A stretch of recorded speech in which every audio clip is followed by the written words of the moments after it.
Assalamualaikum warahmatullahi wabarakatuh. Waalaikumsalam warahmatullahi Ustaz. wabarakatuh. Apa khabar semua, tuan-tuan dan puan? Sehat? Alhamdulillah. Alhamdulillah baik Ustaz. Ustaz sihat? Alhamdulillah sehatnya. Haji Ahmad Syah okey Ada, Alhamdulillah. Okey. Jadi alhamdulillah pada malam ni kita dipertemukan sekali lagi untuk sama-sama kita meneruskan pengajian mingguan kita, Usrah malam Isnin. Dan malam ni giliran kita mengkaji kitab Akhlak Rasulullah sallallahu alaihi wasallam. Kita berada di penghujung bab yang berkaitan dengan apa tajuk kita tuan-tuan? Bab apa kita? Bergaul dengan baik. Bergaul pergaulan yang baik. Pergaulan yang baik ni kita kata perkara yang semua kita buat, cuma sama ada kita buat dengan sepenuh hati ataupun tidak, tu je lah, Jadi mari sama-sama kita tengok apa yang kita akan bincang pada malam ni, insya-Allah, Kita pastikan kita punya kita panggil kita punya buku dibuka. Masing-masing tolong buka buku, Dia jangan kita panggil, jangan dengar sajalah, sebab buku dah beli. Jadi bila buku dah beli tu kita gunalah, sebaiknya untuk kita sama-sama melihat dan menelusuri dia punya perbincangan dia, insya-Allah, Jadi mari sama-sama kita buka kitab kita, muka surat yang ke berapa tuan-tuan? 405. Jadi kita buka sama-sama, insya-Allah, cerita Zaid bin Harisah. Kita dah cerita panjang tentang beliau, jadi Zaid bin Harisah, berapa beza dia dengan Nabi, Kak Zainab? Umur dia dengan Nabi? 18 tahun. 18, Maknanya masa Nabi masa Nabi dapat wahyu, umur 40. Berapa umur Zaid bin Harisah? 22. 22, Okey, jadi Nabi ambil dia sebagai kita panggil, hamba sahaya pada peringkat awal, hamba sahaya. Masa usia dia sekitar 7 atau 8 tahun lah, sekitar 8 lah kita kata. Seperti mana Nabi ambil Saidina Ali, ketika Ali berumur 8 tahun, Nabi ambil Zaid bin Harisah juga sekitar umur 8 tahun. Maknanya sama-sama 8 tahun, Cuma antara Ali dengan Zaid lebih tua lah. Pasal masa Nabi dapat wahyu umur 40, Zaid sudah berusia 22 tahun. Sedangkan Saidina Ali baru berusia 10 tahun. Maknanya antara Ali dengan Zaid bin Harisah ada beza 12 tahun. Nabi dengan Zaid bin Harisah ada beza 18 tahun. Jadi kalau total 18 campur 12, 30 lah. Beza Nabi dengan Zaid bin Harisah 18 tahun, beza Nabi dengan Saidina Ali 30 tahun, lagi jauh beza. Okey, Zaid bin Harisah pernah digelar sebagai Zaid bin apa, Datuk Osman? Zaid bin Harisah digelar juga Zaid bin Kak Mariatun, Kak Nuraini. Zaid bin Muhammad. Zaid bin Muhammad, kerana di peringkat awal belum ada larangan membinkan anak angkat kepada bapa angkat, Okey, hari pun berlalu, kemudian baginda Nabi SAW ambil Zaid bin Harisah, peringkat awal ambil sebagai hamba sahaya, kemudian jadi anak angkat, sekarang dilantik menjadi panglima perang untuk diutus kepada kaumnya sendiri, kepada kaumnya. Jadi kaumnya duduk di utara negara Arab ni, jadi dia asalnya orang Badui lah, tetapi telah ditangkap dan kemudian dijual di pasar hamba. Siapa yang beli dia? Siapa yang beli Zaid bin Harisah ni? Siapa yang beli? Tuan-tuan, siapa yang beli? Hakim bin Hizam. Siapa? Hakim bin Hizam. Sepupu Hakim bin Hizam. Khadijah kan Ustaz? Sepupu kan? Sepupu, bukan. Anak saudara Bapak saudara. Anak saudara. Hakim bin Hizam tu anak saudara Khadijah. Hakim bin Hizam. Sebab Hizam tu bin Khuwailid. Jadi Hizam bin Khuwailid dengan Khadijah binti Khuwailid adik-beradik. Jadi Hakim bin Hizam, Hakim bin Hizam bin Khuwailid maknanya dia adalah anak saudara kepada Sayyidatina Khadijah. Dia hadiah pula kepada Khadijah. Bila kahwin dengan Nabi, Khadijah hadiah kepada Nabi pula. Dia adalah seorang hamba yang dibeli di pasar hamba. Jadi Rasulullah bersabda jika Zaid terbunuh, ya, ni Zaid dihantar untuk berlawan dengan apa ni, Roman soldiers, ya, masa tu di bawah Byzantine Empire. Byzantine Empire ni pusatnya di mana? Di Turki lah, ya, di Istanbul moden, ya, dulu kita panggil Constantinople, ya. Tapi bila kita sebut Byzantine Empire, dia the whole Turkey tu, ya. The whole Turkey tu, kemudian Egypt, ya, termasuklah apa ni, negeri Syam, ya. Termasuklah Jordan, Palestin, Lebanon, Syria tu semua adalah di bawah Byzantine Empire. Termasuklah sebahagian daripada Romania, kita kata. Ya, Bulgaria, ya. Ni pun sebahagian daripada Byzantine Empire. Dulu kita panggil, ya, apa ni, Eastern Europe, ya. Jadi Eastern apa ni, Roman Empire, ya. Jadi dia duduk di sebelah apa, Eastern Europe lah, ya. Sekarang ni kita tengok Romania, ya, belah-belah situ, ya, belah-belah Hungary dan sebagainya. Okey, ya. Jadi dia dihantar ke sana untuk mengetuai pasukan Islam. Tetapi Nabi dah sebut dah, jika Zaid terbunuh, maka lantik Ja'far bin Abi Talib. Ja'far bin Abi Talib pun baru je pulang daripada Eritrea. Ya, beliau berada di sana lama, ya, cukup lama, hampir 15 tahun. Jadi sejak daripada hijrah, ya, zaman apa ni kita panggil, ya, zaman apa Islam ditekan, ya, di Madinah, ya. Zaman tu juga zaman di mana kita kata para sahabat tak boleh menjalankan aktiviti agama, ya, dengan baik, ya. Nak sembahyang pun dikejar-kejar, dipukul, ya. Nak beribadah, nak baca Quran apa pun tak boleh. Jadi Nabi telah benarkan mereka untuk berhijrah, ya, ke mana? Ke Eritrea, ya, ataupun kita panggil dalam bahasa Arab Habasyah, ya. Eritrea dulu Ethiopia lah, tapi dah pecah dua. Sekarang yang kita rujuk sebagai Ethiopia tu adalah Eritrea, ya, yang berada di kawasan pantai Laut Merah. Para sahabat berhijrah menggunakan kapal, jadi sudah tentu kapal berlabuh di pelabuhan, ya. Pelabuhan itu Eritrea punya, sebab Ethiopia tak ada pantai. Okey, ya. Jadi kalau Ja'far bin Abi Talib pula terbunuh, maka lantiklah seorang, ya, apa ni, sahabat Nabi yang merupakan penyair, ya, namanya Abdullah bin Rawahah. Kalau Zaid bin Harisah, dia asalnya orang Badui, ya. Walaupun dia anak pemimpin kabilah, ya, tapi dia bukan orang Mekah, dia bukan Quraisy. Yang Quraisynya apa ni, Ja'far. Abdullah bin Rawahah pula daripada Madinah. Di dalam pasukan tentera tersebut, ya, Khalid pun ada, ya, ada Khalid, ya, dan juga ada para sahabat yang lain, tetapi Khalid baru masuk Islam, ya. Jadi dia belum lagi menjadi apa kita panggil, ya, menjadi harapan, ya, orang Islam lah, sebab dia baru masuk Islam. Walaupun dari segi military experience tu banyak, ya, tapi dia belum dilantik lagi sebab baru sangat masuk Islam. Okey, ya.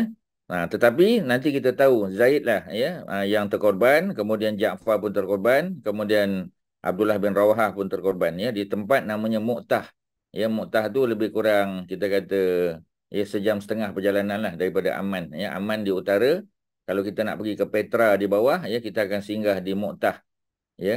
Jadi Mu'tah ni, ya, adalah satu kawasan kampung lah, ya. Ada masjid besar Mu'tah di situ dan ada kawasan perkuburan para sahabat, termasuklah 3 sahabat ni, ya. Jadi mereka meninggal dalam peperangan melawan dengan Roman soldiers, ya, di bawah Byzantine Empire. Okey, ya, apa lagi? Ketika Zaid bin Harisah terbunuh dalam perang tu, kita tahulah, ya, Nabi telah memuliakan anak dia pula, ya, mengangkat anak dia Usamah bin Zaid, ya, yang merupakan anak Zaid bin Harisah dengan seorang perempuan daripada negara Eritrea juga, ya, yang kita panggil sebagai Ummu Aiman, ya. Nama sebenar beliau, ya, ialah siapa? Nama sebenar beliau adalah Barakah, ya, Barakah, ya, Al-Habasyiyah, ya, makna perempuan daripada bangsa Habasyah, ya, ataupun daripada Eritrea, yang selalu dikenal sebagai Ummu Aiman sebab masa dia mula-mula kahwin dia dapat anak namanya Aiman. Sebab itu, ya, dia dinisbahkan Ummu Aiman, kunyah dia Ummu Aiman. Jadi walaupun dia dapat anak kedua Usamah, ya, dia tidak dipanggil Ummu Usamah, tak, ya. Tapi kalau Zaid bin Harisah, ya, Zaid dipanggil Abu Usamah. Okey, ya. Jadi apa yang berlaku, Usamah bin Zaid nanti dilantik menjadi ketua tentera untuk dihantar ke tempat yang sama berlawan dengan Roman soldiers walaupun dalam usia sekitar 17 tahun. Maka datanglah satu kaedah, ya, seseorang lelaki itu tidak dibenarkan terlibat dalam perang perempuan bersama, melainkan, ya, usia minimum dia adalah minimum minimum age dia ialah 17 tahun. Kalau less than 17 dia tidak layak untuk pergi perang.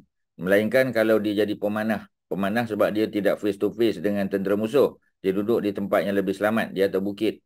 Ya, seperti mana yang berlaku kepada apa kita panggil salah seorang sahabat Nabi, Rafi' bin Khadij, ya, berumur 15 tahun, terlibat dalam perang Uhud kerana beliau seorang pemanah yang handal. Jadi kalau orang tanya kita, boleh tak less than 17? Boleh sebagai pemanah. Ya, tetapi untuk berhadapan dengan pedang, ya, dengan jadi tentera berkuda, ya, minimum age adalah 17 tahun, ambil sempena umur Usamah bin Zaid ketika menjadi panglima perang, ya. Dan di dalam pasukan tentera yang dipimpin oleh Usamah, ya, ada orang yang lebih mulia lagi pada dia. Ada Abu Bakar di belakang, ada Umar, ya. Tapi Nabi nak muliakan Usamah.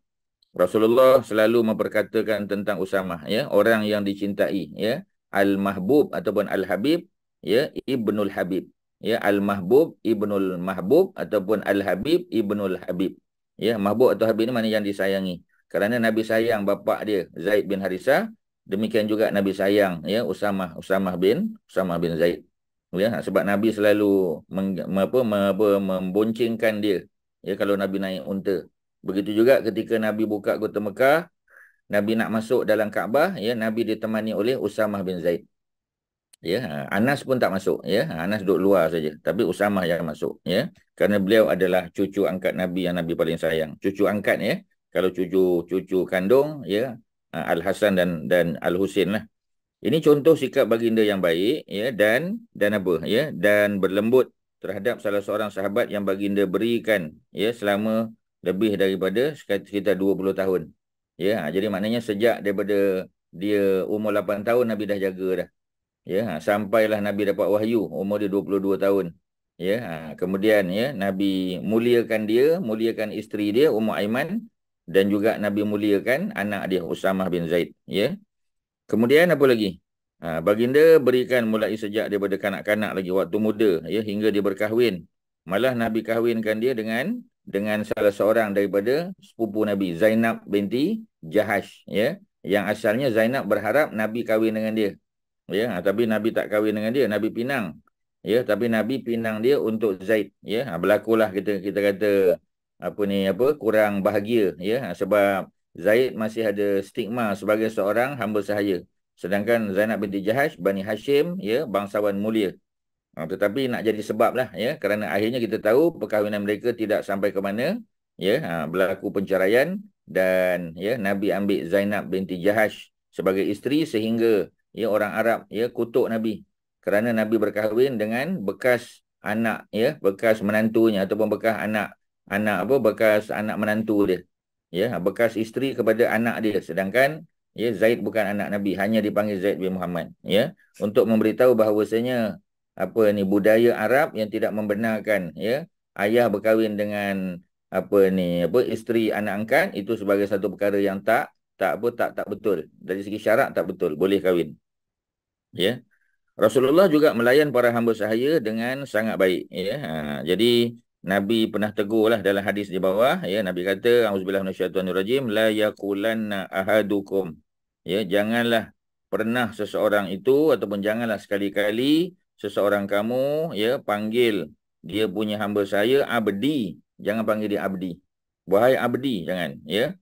Ataupun wa amati, wahai perempuan abdi, hamba abdi. Kalau lelaki abdi, perempuan, ya, amati. Kullukum abidullah, setiap kamu adalah hamba Allah. Wa kullu nisaikum, dan setiap daripada perempuan kamu itu, ya, adalah ima'ullah, ya, adalah hamba Allah, bukan hamba manusia. Walakin, akan tetapi, ya, liyakul, hendaklah dia berkata, gulami, wahai anak lelakiku, ya, wahai budak kecil, wa jariyati, wahai jariah aku, ya. Jadi maksudnya wahai anak perempuanku. Maknanya ini cara Nabi ajar kita berinteraksi dengan hamba abdi kita, ya. Jadi kalau kita dengan pembantu rumah lagilah tak boleh panggil hoi-hoi aja, ya. Tak boleh kita hormat dia, terutamanya kalau dari segi usia dia lebih tua. Ya, kadang-kadang anak-anak kita kan, ya, kita panggil nama dia, sebab kita panggil nama dia sebab mungkin kita lagi tua daripada pembantu rumah tu. Ya, tapi anak kita pun panggil nama je, tak patut, ya, kerana orang tu lebih tua. Walaupun kita tokeh, ya, tapi dia khidmat pada kita. Ya, sebahagian daripada anak-anak kita pun kadang-kadang ya yang membesarkan adalah apa kita panggil adalah apa ni pembantu rumah ya. Kadang-kadang ya ustaz pun ada kawan-kawan dia kata dia balik daripada overseas yang pertama dia nak jumpa ialah pembantu rumah bukan mak dia. Sebab mak sibuk bekerja, mak sibuk di luar pembantu rumah yang membesarkan dia. Okey, kemudian apa lagi? Fataya mana pemudaku. Wa fatati. Fatati pemudiku. Jadi maknanya panggil dengan panggilan yang baik. Jangan panggil dengan panggilan wahai hamba. Wahai hamba sahaya. Tak patut. Kita panggil dengan panggilan-panggilan tersebut. Itu yang Nabi tegur. Rasulullah sallallahu alaihi wasallam menjelaskan bahawa para hamba sahaya adalah hamba Allah juga. Mereka ini adalah hamba Allah. Kullukum abidullah. Bukan hamba manusia.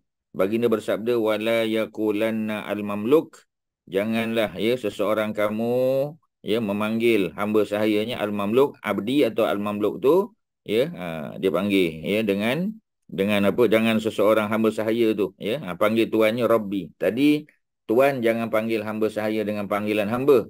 Dia punya hamba pun jangan panggil dengan Rabbi, wahai tuanku, wa rabbati, ataupun apa ni isteri kepada tuanku, tak payah wal yaqul al mamluk sayyidi, dia kena panggil sayyidi, jangan panggil Rabbi tapi sayyidi. Sayyidi mana ketua aku wa sayyidati kalau perempuan fa kullukum abidullah, setiap kamu adalah hamba-hamba Allah waraqu lillahi azza wa jalla. Dia sedangkan wariku rik rik itu merujuk kepada perhambaan itu hanya kepada Allah, bukan kepada manusia. Manusia bukan hamba manusia, tapi manusia adalah hamba Allah. Tentang sikap baginda yang memperlakukan dan menggauli orang lain dengan baik, sahabat Nabi Anas bin Malik radhiyallahu anhu, orang yang pernah menjadi pembantu Nabi. Kita panggil dia khadim. Khadim tu bukan khodam Khadim tu merujuk kepada service provider. Dia anak orang kaya yang datang ke Madinah. Ketika Nabi datang ke Madinah, dia baru berusia 10 tahun. Ketika Nabi wafat, umurnya adalah 20 tahun. 10 tahun bersama Nabi. Tapi tak tidur serumah dengan Nabi lah. Kerana dia bukan keluarga Nabi. Macam mana dia nak duduk rumah Nabi sedangkan di rumah Nabi ada isteri-isteri Nabi yang bukan mahram dia. Jadi tak boleh. Jadi oleh kerana itu dia datang Nabi pada waktu pagi, mendatangi Nabi pada waktu pagi dan balik maghrib dia balik bersama dengan ayah dia Abu Talhah yang memiliki ladang kurma di depan Masjid Nabawi yang Nabi selalu ambil wuduk kat situ. Jadi Anas bin Malik yang banyak menghafal hadis nombor 3 kan dalam senarai para sahabat yang menghafal hadis selepas Abu Hurairah diikuti oleh Abdullah bin Umar. Nombor 3 Anas bin Malik yang meriwayatkan lebih kurang 8283 lebih kurang hadis Anas bin Malik, lebih pada Aisyah lagi. Jadi dia sebut pada suatu ketika Nabi mengutusku untuk beli sesuatu keperluan. Jadi Nabi suruh dia beli barang, tetapi aku menyibukkan diri dengan kanak-kanak yang sedang bermain di pasar. Jadi bila sampai di pasar, instead of dia beli barang, dia main-main dengan budak-budak. Tiba-tiba baginda telah memegang pakaianku dari belakang. Nabi datang, Nabi cari dia, mana Anas tak balik-balik. Aku menoleh kepadanya, baginda pun tersenyum dan bersabda, wahai Unais. Unais, nama dia Anas. Tapi Nabi panggil dia Unais. Dengan makna Anas yang disayangi. My beloved Anas. Macam Nabi panggil adik pada Hasan, Nabi panggil Husain. Maknanya adik kepada Hasan tu. Hasan yang aku sayang. Jadi ada bentuk macam tu. Macam Umar kita panggil dia Umair. Kalau macam apa? Kalau macam Hasan Husain. Kalau Anas Unais. Ini bentuk-bentuk dalam bahasa Arab untuk menunjukkan elemen kasih sayang yang lebih. Jadi Nabi panggil dia Unais. Pergilah beli apa yang aku perintah tadi. Anas menambah, aku menjadi pembantu Nabi selama 20 tahun. Tak betul 10 tahun saja. Betul kan? 20 tahun tak betul.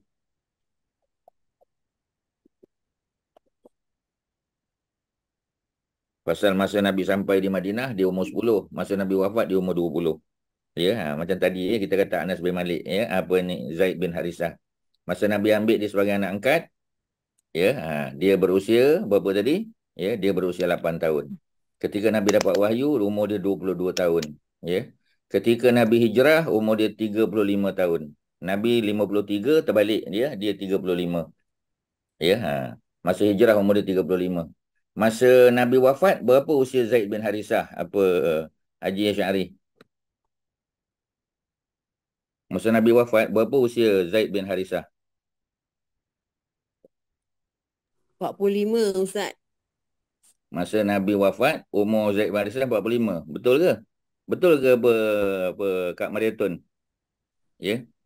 Cuba kira betul-betul. 63 tolak 18. 45. Dari segi matematik betul ya, tapi jawapannya salah. Pasal apa? Pasal apa Kak Nuraini? Ya, pasal apa?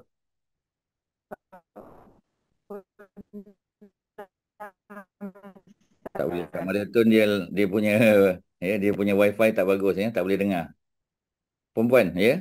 Ketika Nabi ambil Zaid bin Harisah sebagai anak angkat, umur dia 8 tahun. Ketika Nabi dapat wahyu, umur dia 22. Ketika hijrah, umur dia 35 kan. Ketika Nabi wafat, berapa usia dia? Berapa usia Zaid bin Harisah? 46 ya. Berapa? Sekarang 46 Ustaz.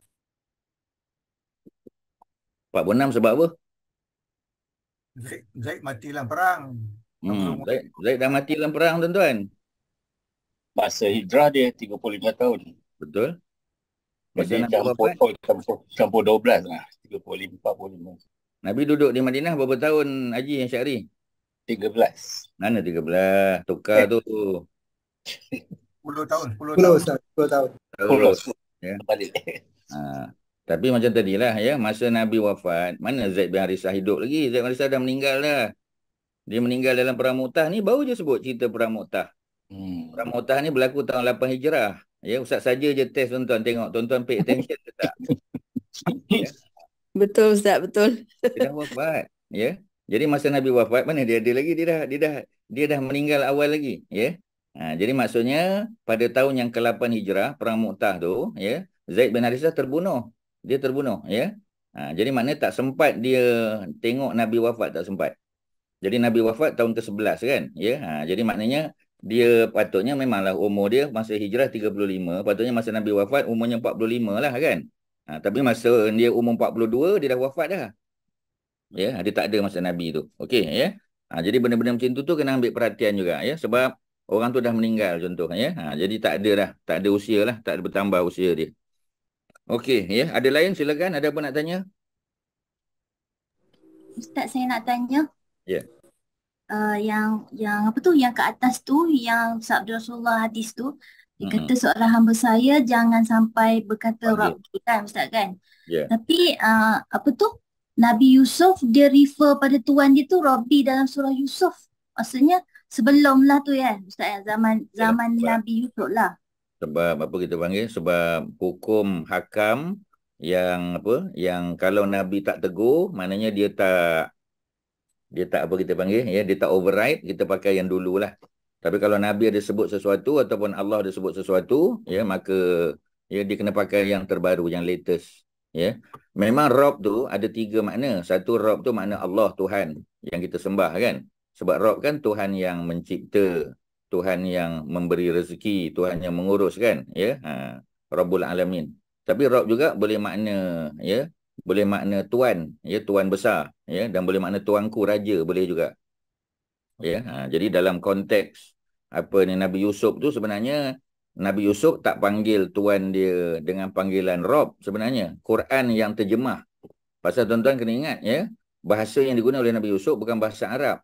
Tetapi bila di-quote cerita Nabi Yusuf, macam cerita Nabi Musa bahasa Hebrew. Tapi bila Quran turun, ya, Quran address ya cerita Nabi Musa kepada Nabi Muhammad dalam bahasa Arab lah. Jadi maknanya Nabi Yusuf sebenarnya dia tidak panggil tuan dia ataupun tuanku atau raja ya dengan panggilan Rabbi. Terjemahan dia ya, boleh faham kan? Sebab bahasa dia memang bahasa, dah tentulah bahasa Kibti ya, ataupun bahasa yang digunakan pakai oleh penduduk negara tersebut pada masa itu ya. Kalau Nabi Yusuf ya, dia guna bahasa Hebrew pasal dia Bani Israel kan. Cuma dalam konteks moden, dalam konteks Nabi Muhammad sallallahu alaihi wasallam, Nabi larang. Jadi bila Nabi larang tak boleh panggil lah. Ya, memang tak boleh panggil Rabbi, tak boleh. Kita hanya boleh panggil dengan Sayyidi. Wahai penghuluku, wahai ketuaku. Ya, itu je lah. Okey, boleh apa Syarin? Boleh Ustaz, faham. Okey, ya. Silakan, ada apa lagi soalan? Silakan tuan-tuan. Kalau ada apa? Ustaz Ya. tadi sebut Al-Mahbub. Al-Mahbub tu apa dia Ustaz? Al-Mahbub yang disayangi. Itu gelaran kepada Rasulullah. Dalam Nabi ni Habibullah, Habib. Nabi Habib lah. Itu orang duk panggil keluarga Nabi Habib tu. Daripada gelaran Nabi lah Habibullah tu. Ya, cuma macam tadi kita panggil Mahbub ataupun Habib pun boleh juga. Ya, sebab maknanya sama. Ya, Mahbub yang dicintai, yang disayangi. Ya, kalau perempuan Mahbubah lah. Tapi kalau kita nak buat dalam bentuk Habib dan Habibah pun boleh juga. Dua-dua boleh. Ya.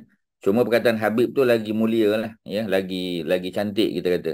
Tapi kalau Al-Mahbub pun dah kena dah. Ya. Jadi Nabi panggil Usamah bin Zaid dengan panggilan Al-Habib ataupun Al-Mahbub untuk menunjuk pada makna kasih sayang Nabi yang berlebihan lah kepada dia. Ya. Terutamanya kerana ketika bapa dia meninggal, ya, dia baru belasan tahun. Ya.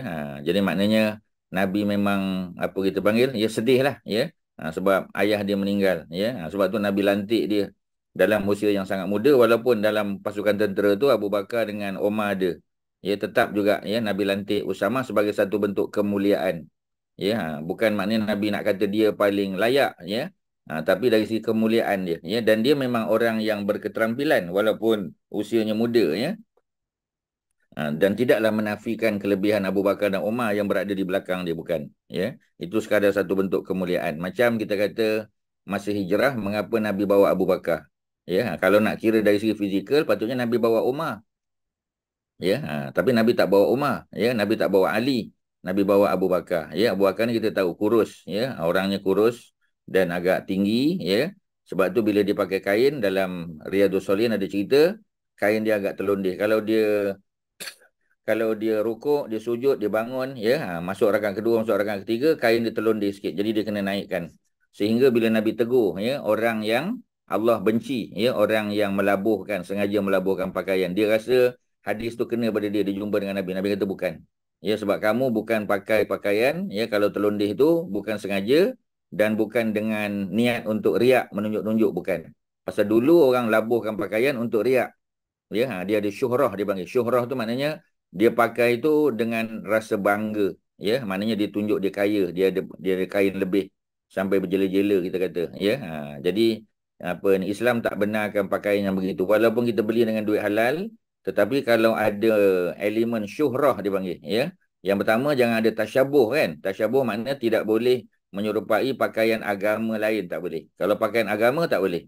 Ya, yang kedua, kadang-kadang pakaian tu bukan pakaian agama, mana boleh pakai. Dia pakaian budaya boleh. Ya, macam orang Melayu nak pakai kurta, pakailah. Ya, nak pakai jubah, silakan. Ya, walaupun tu bukan budaya Melayu. Ya, kerana dia menutup aurat. Ya, dia kita panggil dia tidak sempit, ya. Kemudian tidak menonjolkan bentuk-bentuk badan, ya. Kemudian dia tidak see-through, ya. Tidak kita panggil, ya, tidak tak nampaklah, ya, dia punya warna kulit dia, ya. Kemudian tidak ada tasyabuh dengan agama lain. Yang terakhir tu, tidak syuhrah. Tidak syurah tu maknanya tidak timbul riak. Tak ada, ya, tak ada.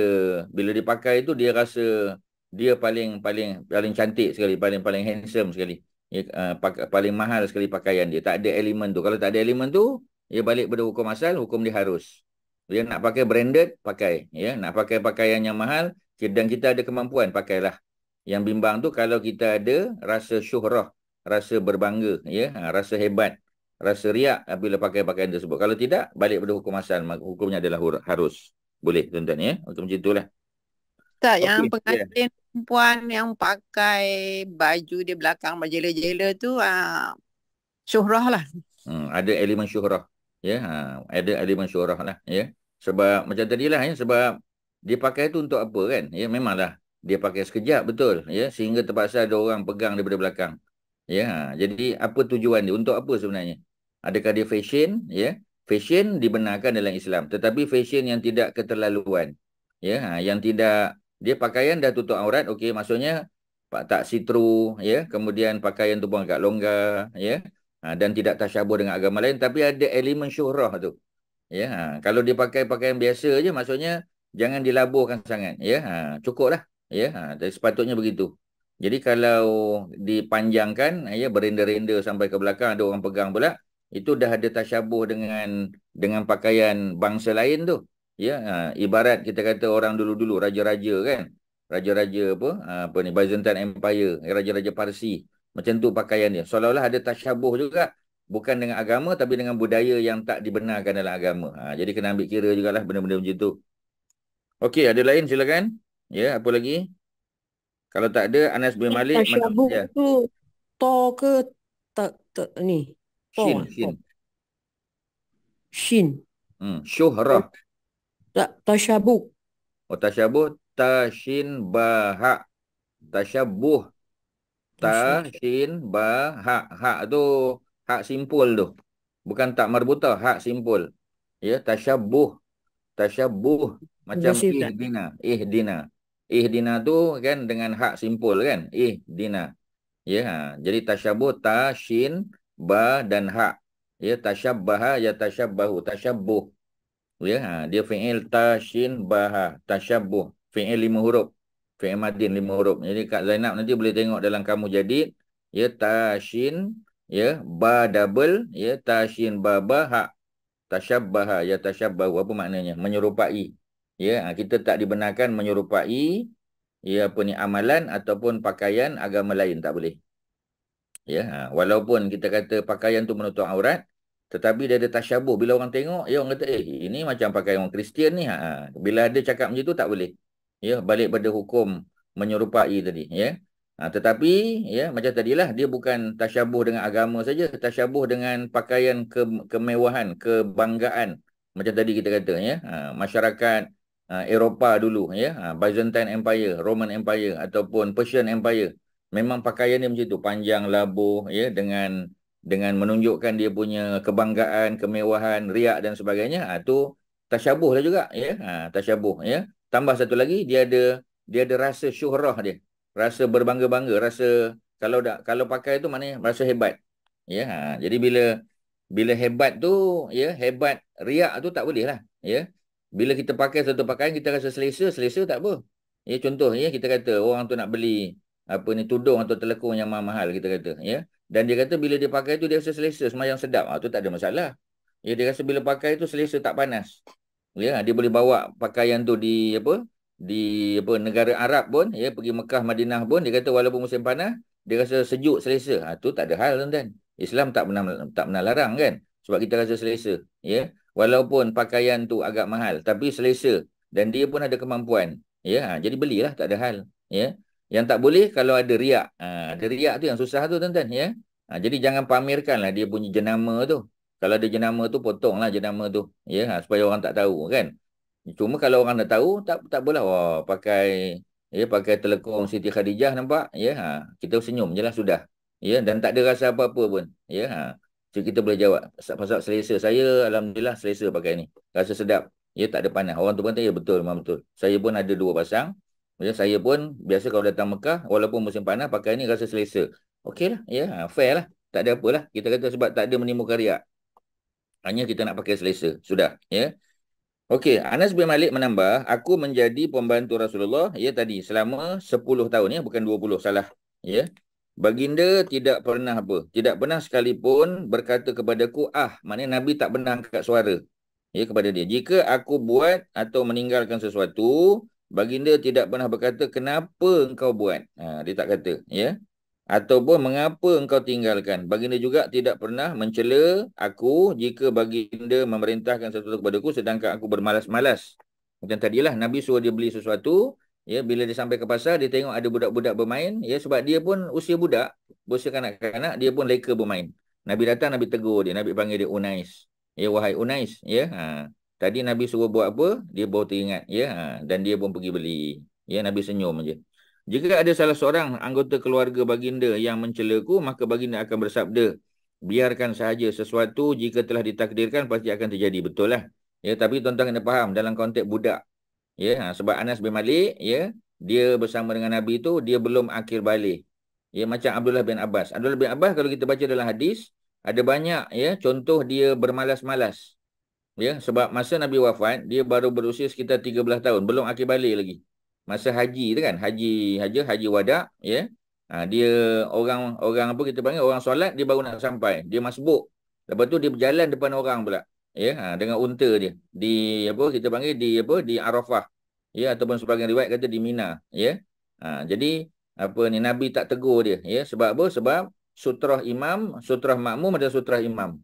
Jangan kita lintas depan imam sudah. Ya, kalau lintas depan makmum nak cari tempat kosong tu tak ada hal, boleh. Ya, kerana ada sutrah imam. Sutrah tu ialah sesuatu yang kita letak di depan imam tu. Ya, kalau macam dinding lah, ya. Jadi kalau kita macam orang buang air kan, dia nak buang air. Dia dalam soft. Ya, dia perut sakit nak buang air. Boleh tak dia melintas depan orang solat? Boleh. Ya, kerana ada keperluan takkan nak buang ke situ, ya. Kemudian boleh tak orang lain yang tengok ada kosong, ya, dan orang tak bergerak, tengok ada kosong, boleh tak dia lantas depan orang, dia duduk kat tempat yang kosong tadi? Jawapannya boleh. Ya, jangan dia lintas depan imam sudah, ya. Melainkan kalau dia melintas di jarak yang lebih daripada tempat sujud imam. Macam kita tengok orang sembahyang. Kadang kita tengok orang sembahyang dia tak letak sutra, tak letak apa-apa pun. Ya, patutnya carilah dinding ke, ya, cari ada peti apa duit ke ataupun tiang ke dan sebagainya kan. Ataupun letak sesuatu lah, letak sejadah ke apa-apa. Ya, supaya orang tahu kita sedang solat. Ya. Dan bila ada orang lalu, dia lalu di depan kita punya kita panggil kawasan, ya, area solat kita. Mana tempat sujud, dia depan lagi, tu tak ada hal lah. Ya, yang tak boleh dia berjalan antara kita tempat berdiri dan juga tempat sujud kita. Tu kita kena halang dia. Kita kena halang dia daripada melintas, ya. Cuma kadang kalau budak-budak payah, ya, sebab dia berlari. Tiba-tiba dia dah melintas depan kita. Tu susah mak ayah yang bawa anak tu lah kena jaga, ya. Dia tak boleh biarkan anak dia. Ya, tujuan dia bawa anak ke masjid tu bagus. Untuk membiasakan anak dengan environment masjid, ya, tetapi dia tak jaga anak dia. Dia tak bagi taklimat pada anak dia tu. Dan budak-budak bukan nak dengar. Yang paling kurang dia bagi tahu, ya. Dia pegang anak dia tu, especially lepas solat orang nak sembahyang sunat, ya. Dia kalau dia biarkan anak dia kata saya macam mana saya nak kontrol, saya pun sembahyang sunat. Macam tu susahlah tuan-tuan. Ya, sebab tu kalau anak tu kecil sangat, kalau boleh jangan bawa dululah. Ya, melainkan mak tu datang, ya, mak tu jaga anak, suami solat. Ya, mak tu datang sebab nak jaga anak dia, tu lain. Ya, ataupun ada abang atau kakak dia tolong jaga. Kalau tidak kena ambil perhatianlah, ya. Sebab dia mengganggu orang lain. Ya. Okey, jika ada salah seorang anggota keluarga baginda yang mencela-ku. Contoh kita kata ada keluarga Nabi macam tak puas hati dengan dia, ya, mencela, ya, Nabi akan bersabda biarkan saja sesuai dengan usia Anas bin Malik. Ya, tapi kalau orang tu orang dewasa mungkin tak macam tu. Ya, mungkin Nabi takkan kata biarkan saja sebab dia budak-budak, kanak-kanak lagi. Sikap memperlakukan dan menggauli orang lain dengan baik dan ramah tidak akan dapat dilakukan kecuali oleh orang yang memiliki akhlak dan perilaku yang baik juga. Ya, jadi kalau orang tu memang peramah, orang baik, dia akan buat orang lain pun macam tu juga. Ya, sebab tu Nabi kata apa? Ya, inni uhibbu laka ma uhibbu li nafsi. Ya, aku suka benda-benda yang menimpamu, yang kamu dapat tu macam aku suka benda tu aku dapat juga. Ya, apa yang aku dapat, aku nak kalau boleh engkau pun dapat. Ya, apa yang aku tak suka, engkau pun jangan. Ya, Nabi selalu kata macam tu. Ya, termasuk dalam kes Abu Zar. Ya, ketika Abu Zar minta jawatan kan. Nabi kata, Abu Zar ni engkau ni lemah. Ya, innaka dha'ifun, sesungguhnya engkau lemah. Wa innaha amanatun, sedangkan jawatan yang kau minta ni, jawatan ni amanah. Ya, wa innaha ya hizyun wa nadamah yaumal qiyamah. Hari kiamat nanti, ya, amanah yang kau tak mampu pegang ni akan menyebabkan engkau jadi hina. Ya, menyebabkan engkau jadi menyesal pada masa tu. Kerana kau tak mampu tapi kau pegang. Sebab tu Nabi kata, ya, ini uhibbu laka, aku suka, ya, menimpa kepadamu wahai Abu Zar, ya, ma uhibbu li nafsi, apa yang menimpa kepada aku. Jadi kalau boleh aku tak nak benda-benda pecah amanah, ya, tak dapat laksanakan tugas dan sebagainya menimpamu. Aku tahu engkau tak boleh, engkau tak mampu. Ya, Abu Zar ni tuan-tuan, dia punya ibadah hebat. Tapi dari segi kepimpinan dia tak ada ciri-ciri, dia tak ada karisma, tak ada. Ya, even, ya, untuk jaga harta anak yatim pun Nabi tak benarkan dia jaga. Pasal dia lemah. Ya, dia pula jenis, ya, dia jenis macam itulah, ya, dari segi kepimpinan tu lemah. Jadi Nabi tak benarkan dia. Bukan kata tak boleh minta jawatan, boleh. Nabi Yusuf pun minta jawatan. Ya, tetapi kerana apa? Ya, kerana Abu Zar orang yang lemah dari segi pengurusan, so tak boleh. Ya, walaupun, ya, kita kata mengurus harta anak yatim tak boleh. Ya, walaupun bermusafir 3 orang, ya, bila dia musafir. Sebab dalam hadis Nabi kata iza kharaja salasatun fi safarin. Apabila 3 orang keluar untuk bermusafir, falyu'ammiru ahadahum, ya. Salah seorang, ya, falyu'ammiru, ya, maka hendaklah mereka memilih salah seorang daripada mereka sebagai ketua. 3 orang pergi, mesti ada satu ketua. Nabi kata, Abu Zar, kalau pergi 3 orang pun, Abu Zar jangan jadi ketua. Maknanya lemah sangat Abu Zar ni. Tapi sembahyang tahajudnya banyak, puasa sunatnya. Dia amanah. Tapi dia tak ada kuah kekuatan. Tak ada kekuatan, tak boleh tuan-tuan. Ya, management skill tak ada, tak boleh. Ya, jangan bagi dia. Walaupun dia orang yang sangat amanah. Ya, kita suruh dia pegang duit, mungkin boleh. Ya, tapi mengurus duit, mengurus dia tak boleh. Jadi kalau tak boleh, jangan. Ya, tak boleh dia, tak boleh. Ya, memang dia tak boleh. Jadi Nabi pilih orang tu sesuai dengan kemampuan. Ya, tapi macam bab Anas bin Malik tadi, ya, dia masih kanak-kanak. Jadi sesuailah ya dengan keadaan dia. Jadi orang yang beradab, ya, dia juga akan melakukan orang lain dengan penuh beradab. Macam tu, ya. Sebab apa kita panggil, ya, manusia tu macam tu. Ya, bila kita tengok kan, kita pun tahu. Kita tengok dia, orang yang tengok cakap dia pun bagus, elok, jaga perkataan. Ya, bila ditegur orang pun tegurannya bagus, ya. Tidak menjatuhkan maruah orang. Dan kita boleh agak lah, ya, dia dengan family pun macam tu juga. Ya, dia dengan kawan-kawan pun macam tu, ya. Jadi maknanya kita boleh agak, ya, tapi hakikat kita tak tahu. Ya, kita boleh agak je. Rasulullah memiliki adab yang akhlak yang sangat baik. Dalam hal makanan sama juga, ya. Nabi kita tahu daripada kecil lagi. Ketika duduk di rumah Abu Talib, ya, ketika adik-beradik yang lain, adik-beradik anak kepada Abu Talib. Sebab anak Abu Talib yang sulung, ya, anak Abu Talib yang sulung siapa nama dia apa, Datuk Osman? Anak Abu Talib yang sulung. Talib. Talib lah. Anak dia yang sulung, Abu Talib lah. Macam Nabi Abul Qasim kan? Sebab Al-Qasim tu anak sulung Nabi. Ya, jadi dia punya Dia punya umur sebaya dengan Nabi. Talib tu sebaya dengan Nabi. Lahir pada tahun gajah juga. Ya, tahun serangan tentera Abraha tu. Ya. Jadi maknanya adik-adik dia, ya. Adik-adik dia apa? Adik-adik dia Uqail, Ja'far, Ali tu semua, ya, Fakhitah tu semua muda daripada Nabi. Jadi Nabi mengalah. Ketika makan Nabi tunggu bagi adik-adik dulu, ya, makan baru dia makan, contoh dia. Ya, walaupun kalau kita orang dewasa, kita utamakan orang yang lebih berumur lah. Ya, sebab tu kalau ada orang yang lebih berumur, ya, mereka di-offer untuk minum dulu, untuk makan dulu, ya. Melainkan kalau dia duduk di sebelah kiri, ya, budak muda duduk sebelah kanan, kita kena bagi sebelah kanan. Ya, tapi kalau kita nak bagi juga pada orang yang sebelah kiri, orang tua, kita kena minta izin daripada yang sebelah kanan. Kita kena tanya, apa adik, boleh kalau pakcik nak bagi minuman ni pada orang sebelah kiri dulu, boleh ke? Dia kata, oh tak boleh, saya nak minum dulu. Kita tak boleh tolak. Kita kena bagi yang sebelah kanan, ya. Sebab tu kalau dia kata boleh tak ada masalah, ya. Kita bagi pada sebelah kiri. Atas dasar dia lebih berumur, dia lebih tua. Mana kalau kita makan dengan mak ayah kita, ya, kita dahulukan mak ayah lah. Kita makan dengan orang yang lebih tua daripada kita, ya. Melainkan orang tu offer kita, tak apa Ustaz, minum dulu, Ustaz ambil dulu. Dia dah offer lain lah. Tapi kalau tidak, ya, kita utamakan orang yang lebih berumur dulu. Macam imam kita kata, ya. Jadi bila Ustaz mengajar di satu masjid contoh, ya, di satu surau. Jadi surau dan masjid tu dia dah ada imam yang dilantik.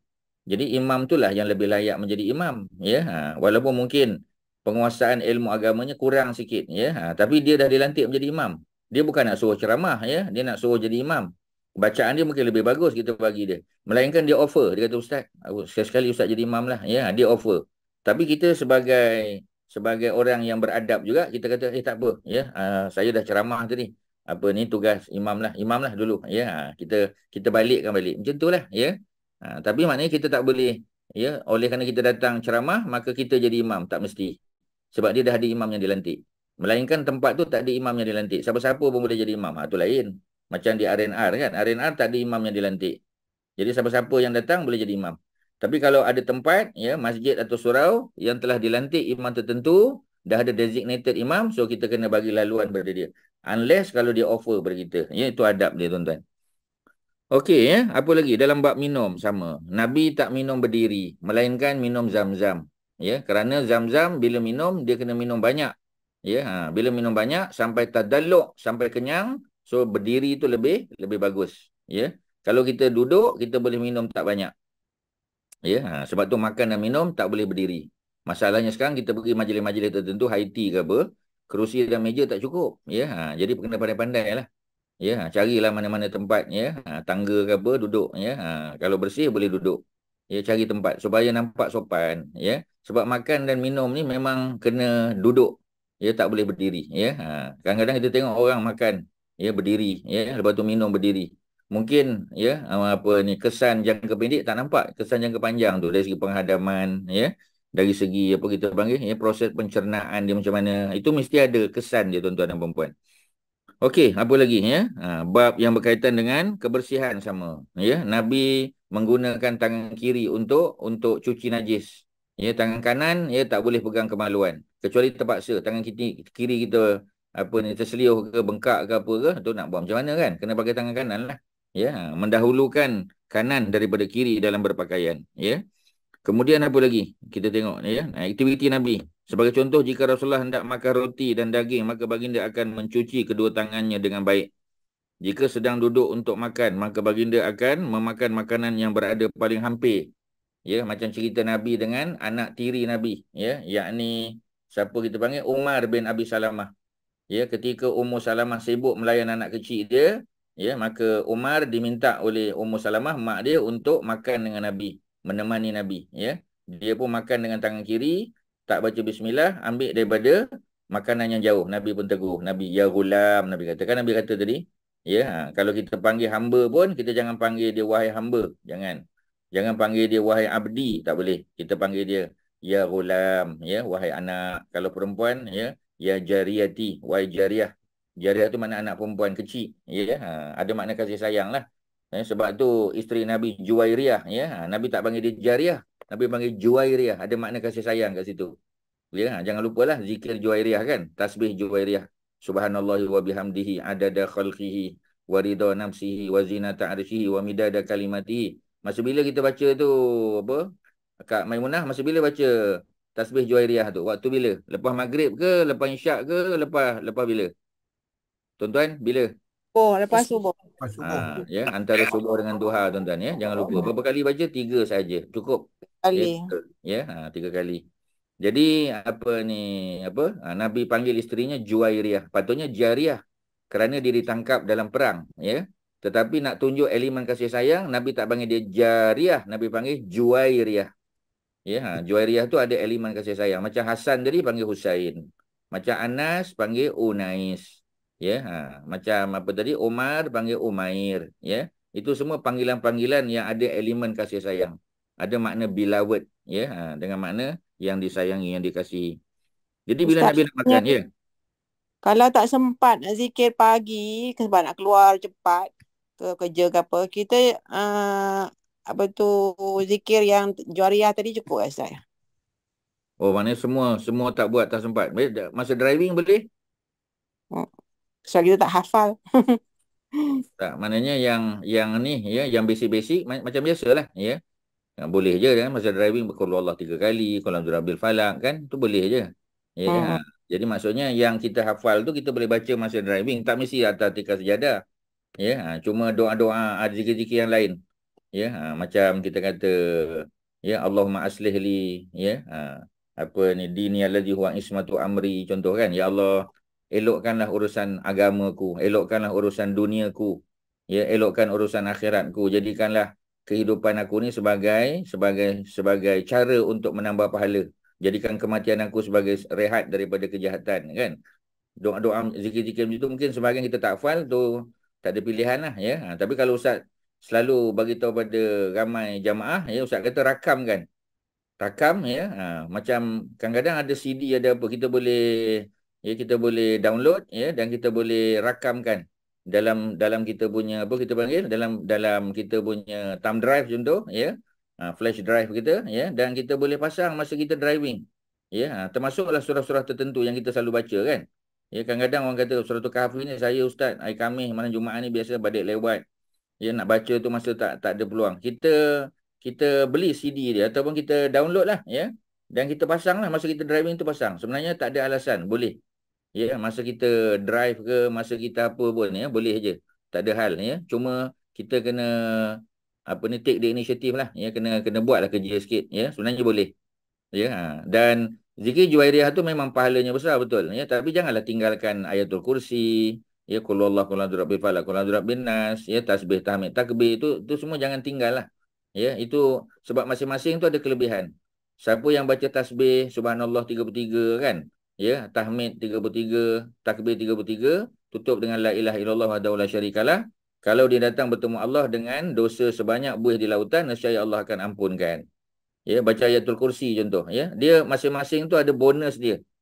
Ya, siapa yang baca ayat kursi setiap kali lepas solat fardu, tidak ada yang menghalang dia daripada masuk syurga melainkan dia belum mati saja. Maksudnya masing-masing tu ada kelebihan.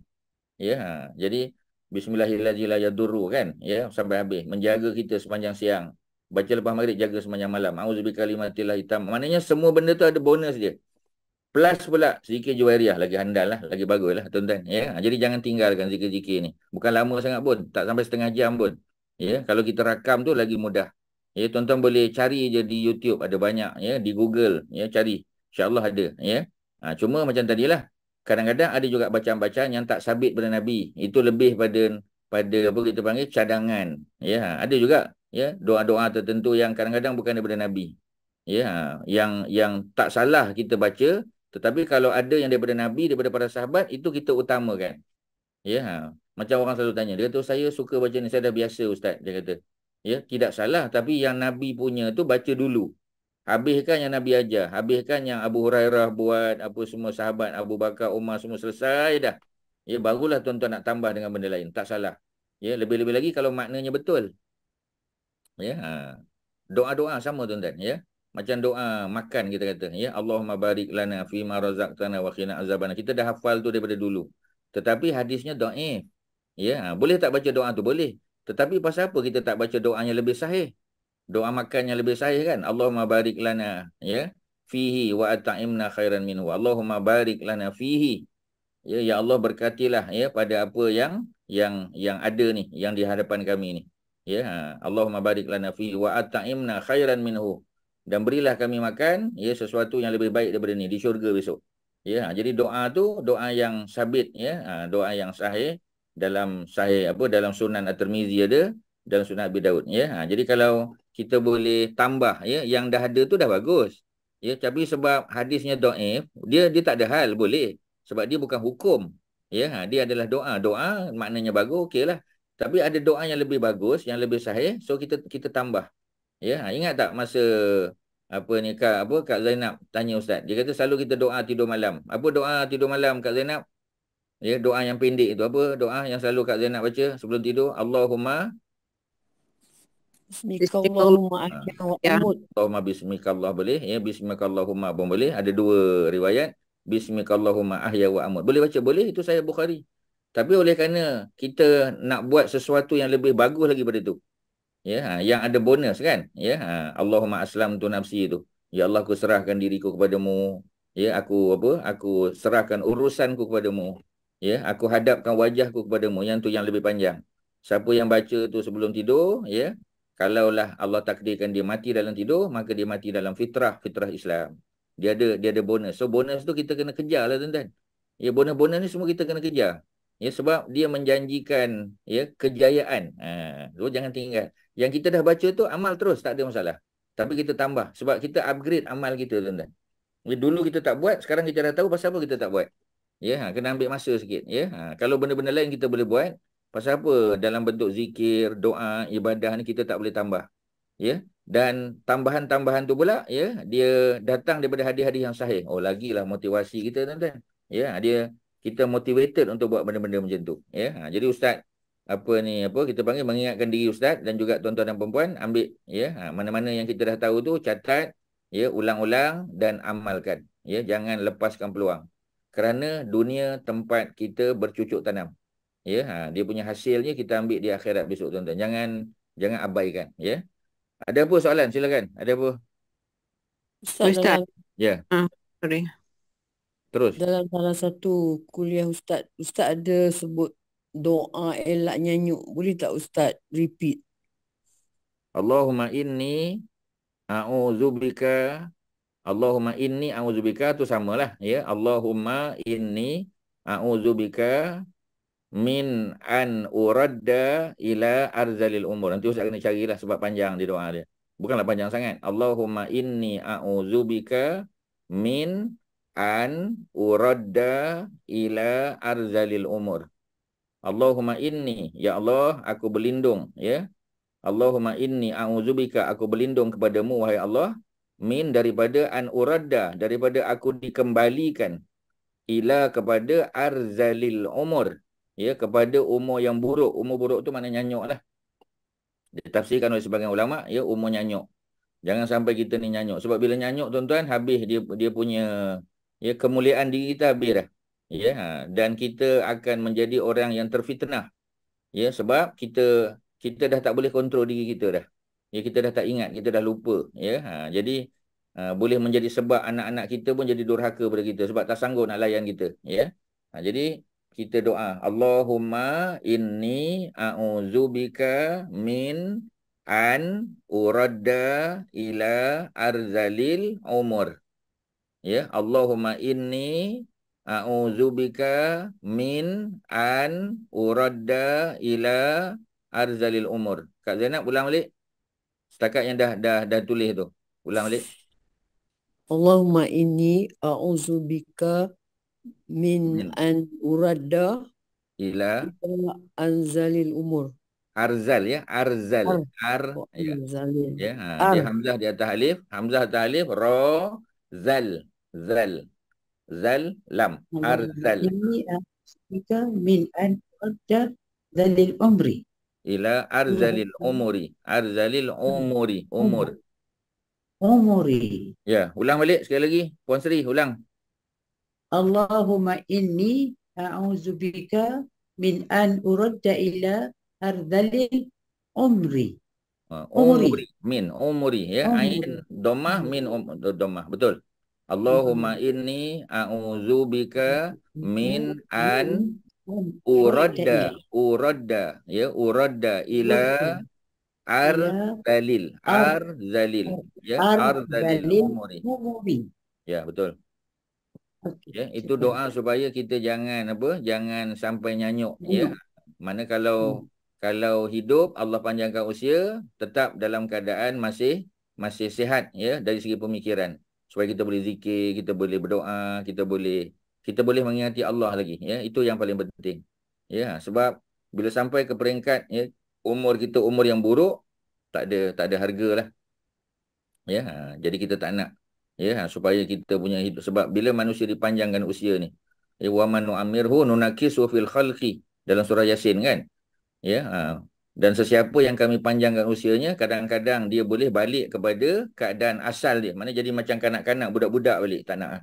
Kita tak nak macam tu, tuan-tuan. Ya, jadi kami akan kurangi dia punya kemampuan akal, tak nak. Ya, biar kita kata dalam keadaan sihat, elok, ya. Sebab para ulama pun diuji dengan nyanyuk. Ya, Imam Al-Hakim. Ya, sebab tu bila kita jumpa hadis daripada Mustadrak Al-Hakim, ya, kalau dalam Bulughul Maram ada, ya, kita kena tengok Al-Hakim tu, ya, Imam Al-Hakim, ya, dia riwayatkan hadis tu masa umur 60 ke lepas 60. Kalau masa umur 60 ke bawah kita terima. Tapi kalau 60 ke atas, nanti dulu. Ya, sebab dia kena penyakit nyanyuk. Allah uji dia. Ya, dia antara, ya, apa kita panggil para ulama hadis, ya. Dia hebat. Ya, dia apa yang Sahih Bukhari dan Sahih Muslim buat, ya, dia pakai kaedah Bukhari Muslim, dia cari hadis lain lagi. Dia tambah lagi, ya. Memang hebat dia ni. Memang handal dia. Tetapi macam tadilah, ya, bila berumur lebih kurang 60 ke atas, ya, dia dah pencen, umur pencen, dia kena masalah nyanyuk pula, ya. Jadi hadis-hadis yang diriwayat selepas umur 60 orang tak terima. Orang akan cek balik. Ya, bukan tolak semua, tapi orang cek balik. Tapi yang diriwayat sebelum umur 60 itu tak ada hal. Itu okey. Masalahnya dalam Mustadrak Al-Hakim campur-campur. Ya, ada yang umur 60, ada yang belum. Jadi kena cek. Ya, tu bukan tuan-tuan punya kerja lah. Itu ustaz-ustaz punya kerja lah. Ya, guru-guru agama lah punya kerja. Okey tuan-tuan, ya. Dan di kalangan keluarga Nabi pun ada juga. Ya, cicit, ya, cucu kepada Az-Zubair. Ya, apa kita panggil Hisham bin Urwah, ya. Jadi masa dia umur 70 ke bawah clear. Masa umur 70 ke atas problem pula. Ya. Jadi macam mana kita nak kenal dia, ya? Kita kena tengok siapa yang meriwayatkan hadis pada dia. Ya. Kalau yang meriwayatkan hadis Hisham bin Urwah tu orang Mekah, orang Madinah, fine. Okey. Maknanya masa tu dia masih duduk Madinah Mekah lagi. Ya, Madinah lah terutamanya. Tapi kalau yang riwayatkan hadis tu adalah orang Iraq, maknanya dia riwayat hadis setelah umur 70 tahun. Itu ada masalah. Ya, termasuklah ya hadis yang diriwayatkan tentang Aisyah berkahwin umur 6 tahun tu. Itu diriwayatkan oleh perawi-perawi daripada Iraq. Maknanya usia dia 70 ke atas. Ya, dan di situlah masa orang mula pertikai dia punya riwayat. Dia orang baik, dia orang hebat.